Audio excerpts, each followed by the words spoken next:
What's up, YouTube? It's me, BD Heath, back here with some more Owl House reactions. This time we've got a video by the Roundtable. We're going to react to it. Why the collector picked Raine, and what is the collector's end goal in the end of this series. That hurt to say that. Anyways, if you guys want to see more of the Owl House content in the future on this channel, even after the show is over, whenever that may be, hit the like and subscribe button down below. We're going to keep on posting as much as possible over here as frequently as possible, as long as you guys keep on liking this kind of content, that is. But enough said, let's get right into the reaction, shall we? This should be interesting. I am really unsure how this is going to go.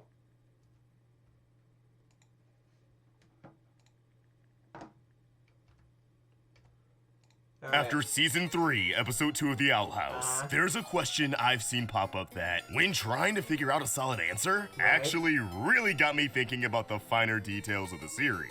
That question is, why Raine whispers? Exactly. Of all the people to possess, why did Belos hit on the character who already had a little mind control storyline not too long ago? Why did the writers go with this idea? And the more I thought about it, the more sense it made. Honestly, I think you could take this question further than possession. Why did Belos really keep Raine around after they were exposed for treason? Why did Belos... Also, before we keep going, make sure I hit the like button right here really quick. Make sure I hit the like button. I'm intrigued to hear this theory, or the evidence behind it. But he does provide a good point. Raine has been caught already doing treasonous acts. Why is Raine still around? Why does he trust Raine to actually perform their duties even while they are still... Like, even though he has control of their body, why does he think that Raine was the best person to pick still? Doesn't make much sense. Belos even elect Raine to become the head of the Bard Coven in the first place. Raine has gone through hell and back, and it may just feel like they're getting bullied by the Owl House crew, but I think it all really drives a point home. Belos really hates Evelyn. Now you might be thinking, but Kevin, what does Caleb's girlfriend have to do with any of these characters in the present day? Everything! One word. What does Caleb's girlfriend have to do with any of these characters in the present day? Everything! One word. Projection. Belos has always projected onto the people around him. We all know he views Hunter and all the other Golden Guards as his chance to control Caleb. To finally be the big bro in charge and quote-unquote protect Caleb from going down the same path of defiance that he did before. At least in Belos' eyes. This projection has become more direct and more shameless as Belos has entered this hallucinatory state he's currently in. Straight up calling Hunter and Luce Caleb and Evelyn and thinks to them. Probably referring to Luce as such because of the current length of her hair matching Evelyn. Not to mention Luce is... Was that was that a picture in episode straight up calling Hunter 16? and Luce Caleb and Evelyn and thinks to them. Probably referring to Luce as such because of the current length of her hair matching Evelyn's. Not to mention Luce is dressed up like a witch, alongside the fact that Luce is a human who's in a relationship with a witch. Whereas Evelyn was a witch dating a human. With all of this in mind, knowing Belos projects onto others and holds onto grudges for as long as humanly possible, or inhumanly possible in this case, let's talk about Eda. It's been pretty obvious that Eda is a descendant of Evelyn. I mean, come on. Yeah, it's out. It's there. Like, if Eda's not a descendant of Evelyn, I don't know what else. I don't know what else you want. Sorry, I thought of something, and how he's pretty much right. If he takes control of Raine's body, then Raine's body... No, I said that wrong. Hold on. I'm not forming my thoughts right. If he takes control of Raine's body, Raine no longer has control of their body. Thus, Eda, who thinks Raine is just fine, is currently being, like, controlled, and is also not themselves. So, it will be bad, to say the least.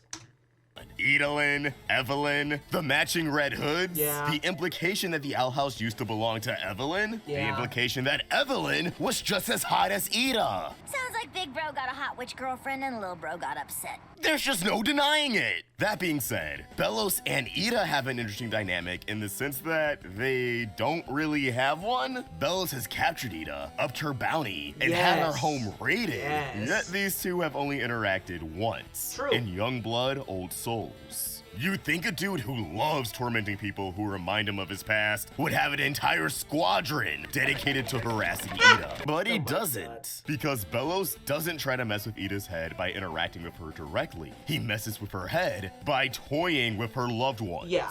Take Lilith, for example. Oh, true. Lilith cursed Eda of her own accord, but they were at odds before Eda even knew her sister was the one responsible. Because, regardless of the curse, the Emperor's Coven always put a wedge between these two sisters. And I think that's exactly what Belos wanted. Lilith was his second in command during season 1, in which she was constantly tasked with arresting her sister. Did she succeed? I think Lilith... Yeah, I think Lilith succeeded... No. Yes, she succeeded one time, but that was because Eda used the remainder of her magic to save Luz. So, she got a pity win, so it doesn't really count. Dangled the false promise of curing Eda's curse once she was brought to him, when in reality, he was plotting on turning her to stone, which he might have known would have been a bust anyways, given that he was well aware that Lilith and Luz had to survive long enough to travel back in time and help him discover the Lyclith back when he... I never thought about that. Oh my god, I never once have I thought about that before, until just now. Which he might have known would have been a bust anyways, given that he was well aware that Lilith and Luz had to survive long enough to travel back in time and help him discover the Lyclith back when he was Philip Woodabane. Still, whether if he knew or not, I'm sure he was happy to hear that Eda and Lilith both lost their magic, because at the end of the day, he views it as one big middle finger to Evelyn. Oh yeah. And what happens not too long after Eda's failed petrification and Lilith leaving the Emperor's Coven? The old leader of the Bard Coven is suddenly retired under vague circumstances, almost as if he was forced, and Raine takes his place. Wait.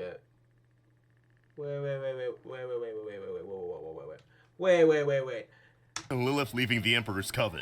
The old... Did that actually happen?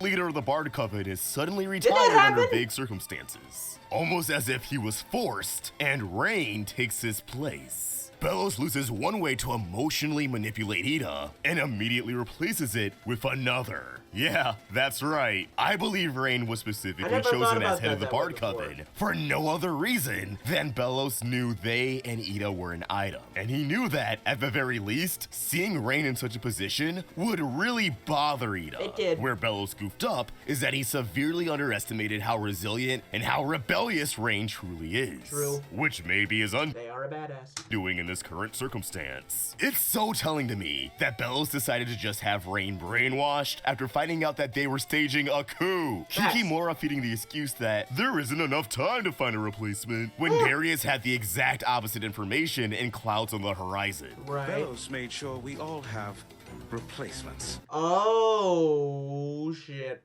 I forgot he's...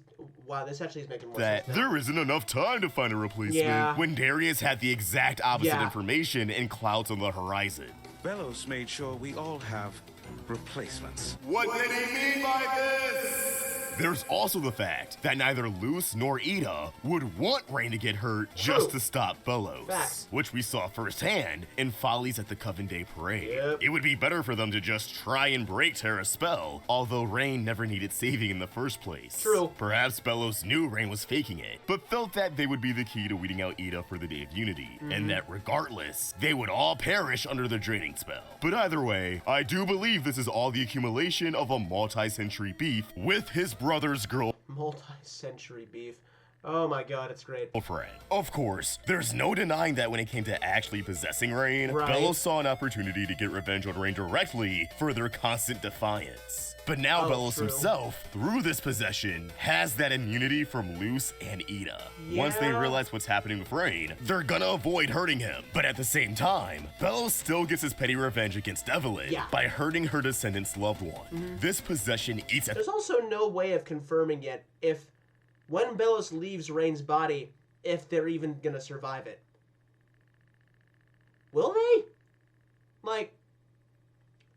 person Belos has been inside, whether it's an animal or a person or a witch or wizard, whatever, I'm pretty sure has either gotten a coma, gotten sick, or died. So is Raine going to die? Because I want them to survive. Very much so. The host until there's nothing left. Evident with the countless animals he bodyjacked on Earth and Hunter's new scars. There's a limited window of time they have to save Raine, as we already saw Belos' essence bleeding out of them. It's ironic that Raine is the head of a coven that plays with strings, only for Raine to become a literal puppet in a situation where Belos is pulling the strings. That's a good one, actually. Alright, real quick, there are some things I missed in my For the Future breakdown that I want to point out here. The Collector's new castle above the Titan's skull effectively looks like a crown, which is so perfect, especially in the context of King, that I really don't see the castle going anywhere. I kind of expect it to stay up by the end of the series. Not only does Camila have Luz's exact same reaction to riding a staff for the first time, but she has the exact same reaction to meeting King. And I misinterpreted the sign out of Hexside. I thought it was banishing anyone who wasn't a puppet, but instead they were trying to make it look like there was nothing but puppets inside, hence the pro-collector propaganda. Last but not least, a lot of people have pointed out that Eda's reaction towards meeting the— Yeah, I understood this through comments, by the way. Thank you for ever pointing that out. I understand this better now, because it never once dawned on me, looking back, that back on Season 2, Episode 8, when we originally saw those flashbacks Eda was having with the Owl Beast in her, in her system still, that when they were trying to form a bond, that is, that when those two sorry, when Eda was in this episode saw this, the Owl Beast reacted because, and if you remember back, because after my comment section told me, that is, in Season 2 Episode 8, we see a collector take the Owl Beast and capture it in that spell that Eda then is cursed with. So when the Owl Beast saw the collector here, it just went full on pissed off mode, because it was like, I want revenge. Collector was likely the Owl Beast itself responding to seeing another collector after being turned into a scroll by one before. Yeah, that makes a lot of sense. It does. If you find anything else, let us know. Were there any other details we missed? And don't forget, we got a review of these first 2 episodes coming up this week with a fan spotlight. So submit your art by tagging us at Roundtable Vids on Instagram and Twitter, and keep the conversation going by giving me a follow at Ostrich Fox. Hey guys, I'm very annoyed with Teespring right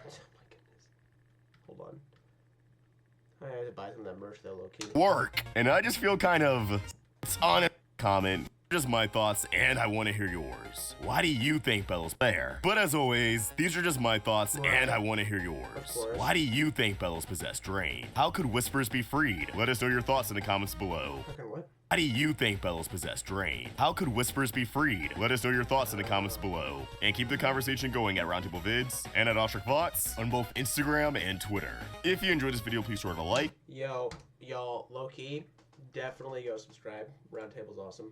Love him. By far, probably one of the best people to make theories and thoughts on the episodes. I truthfully, everything he just said was fairly accurate, if not completely accurate. Belos taking control of Raine actually makes a lot more sense now to me. It really confused me at first in the episode. If you've seen my reaction, you know exactly what I'm talking about. But seeing this explains a lot more. Because, again, I feel like the show got cut for time. So I feel like they didn't have time to explain everything that they wanted to do. But this helps explain a lot more of what was going on that episode. And what maybe led Belos to pick Raine in the first place. Interesting. But no, go subscribe to Roundtable, like the video on his channel. He's awesome. And also, if you like the reaction over here, hit the like and subscribe button down below. You've been watching me. I'm BD Heath, and I will see you all next video. Peace out. Have a good one. Okay?